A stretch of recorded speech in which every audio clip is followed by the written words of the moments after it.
दोस्तों शिनचैन की मूवीज हमारे बचपन का एक बहुत बड़ा हिस्सा रही है। इन मूवीज में कॉमेडी के साथ साथ जो एक चीज हमेशा स्टैंड आउट करती थी वो थे इनके यूनिक और खतरनाक विलन्स। और जब बात आती है Shinchan Bengal in the jungle की तो नॉस्टैल्जिया अपने पीक पर होता है। इस मूवी का विलन कोई आम बुरा आदमी नहीं था बल्कि एक ऐसी फोर्स ऑफ नेचर था जिसने चाइल्डहुड हीरो एक्शन कमिन तक को जमीन पर ला दिया था। आज की इस वीडियो में हम डीप डाइव करेंगे पैराडाइज किंग के कैरेक्टर में, उसकी प्रोफाइल, उसका डार्क पास्ट, अननोन फैक्ट्स और कुछ ऐसे माइंड बेंडिंग थ्योरीज जो आपको सोचने पर मजबूर कर देंगी। तो वीडियो को एंड तक जरूर देखना। सबसे पहले बात करते हैं उसकी प्रोफाइल और पर्सनालिटी की। पैराडाइज किंग एक अनइनहेबिटेड आइलैंड का सेल्फ प्रोक्लेम राजा है। उसकी अपीयरेंस बहुत ही अजीब और वाइल्ड है। बड़े पर्पल एप्रो हेयर जिसकी वजह से शिनचैन उसे चिड़ियों का घोंसला बुलाता है।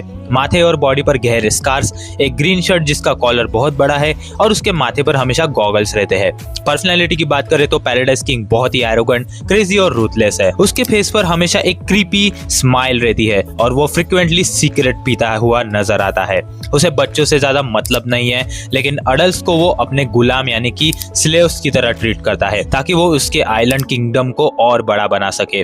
अपने एरोगेंस के बावजूद वो एक ब्रिलियंट टैक्टिशियन है और सर्वाइवल ऑफ द फिटेस्ट में बिलीव करता है। लेकिन सवाल ये है कि एक आम इंसान इतना खतरनाक विलन कैसे बन गया? इसका रीजन बहुत ही डार्क और ब्रूटल है। असल में पैराडाइज किंग पहले जापान का एक ऑर्डिनरी सिटीजन था। मॉडर्न लाइफ और सोसाइटी की भीड़ भाड़ से थक कर वो शांति की तलाश में जापान छोड़कर निकल गया। एक दिन वो घूमते हुए इस अनजान आइलैंड पर पहुंचा।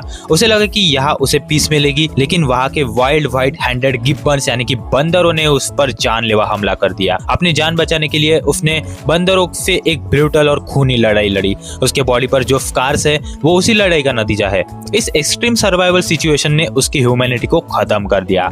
वो मरा नहीं बल्कि उसने बंदरों के लीडर को हराकर पूरे आइलैंड पर अपना कब्जा कर लिया। एक अबेंडन कार्गो शिप को उसने अपना बेस बनाया। उस दिन एक आम आदमी मर गया और जन्म हुआ पैराडाइज किंग का। जंगल में सालों अकेले रहने और बंदरों के साथ रहने की वजह से पैराडाइज किंग की फाइटिंग स्किल्स लगभग सुपर ह्यूमन हो चुकी थी। जब एक्शन कमिन उसे रोकने आता है तब हमें उसका असली रूप देखने को मिलता है। वो कोई मैजिक या एडवांस रोबोट्स यूज नहीं करता। उसकी सबसे बड़ी पावर है उसका वाइल्ड कॉम्बैट स्टाइल। वो एक बंदर की तरह जंप करता है, पेड़ों और बाम्बूस का यूज करके अपने अपोनेंट को कंफ्यूज करता है। उसके स्ट्राइक्स इतने हेवी और अनप्रेडिक्टेबल होते हैं कि शुरुआती फाइट में उसने एक्शन कमिन को बुरी तरह पीट दिया था। वो लड़ते वक्त बहुत रेकलेसली और पागलों की तरह हंसता है जो उसके ओपोनेंट को साइकोलॉजिकली ब्रेक कर देता है। चलो दोस्तों अब आते हैं कुछ इंटरेस्टिंग फैक्ट्स और थ्योरीज पर। तो सबसे पहला फैक्ट है कि पैराडाइज किंग की ओरिजिनल जापानीज आवाज अकियो ओत्सुका ने दी है जो एनिमे इंडस्ट्री के बहुत बड़े और लेजेंडरी वॉइस एक्टर है।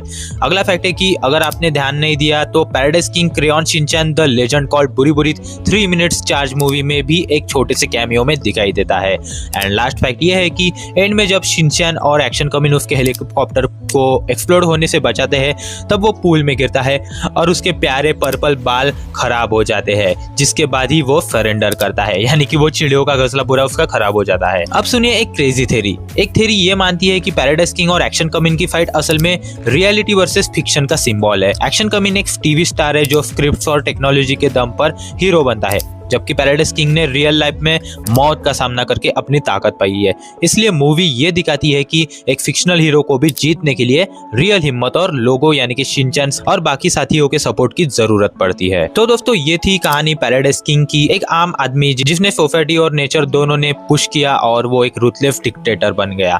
आपको शिनचैन मूवीज का सबसे डेंजरस विलन कौन लगता है मुझे कॉमेंट्स में जरूर बताना। और अगर आपको ये कैरेक्टर डीप डाइव पसंद आया तो वीडियो को एक लाइक जरूर कर देना और चैनल को सब्सक्राइब करना बिल्कुल मत भूलना। मिलते हैं दोस्तों आपसे अगली वीडियो में, तब तक के लिए स्टे हेल्दी, स्टे हैप्पी।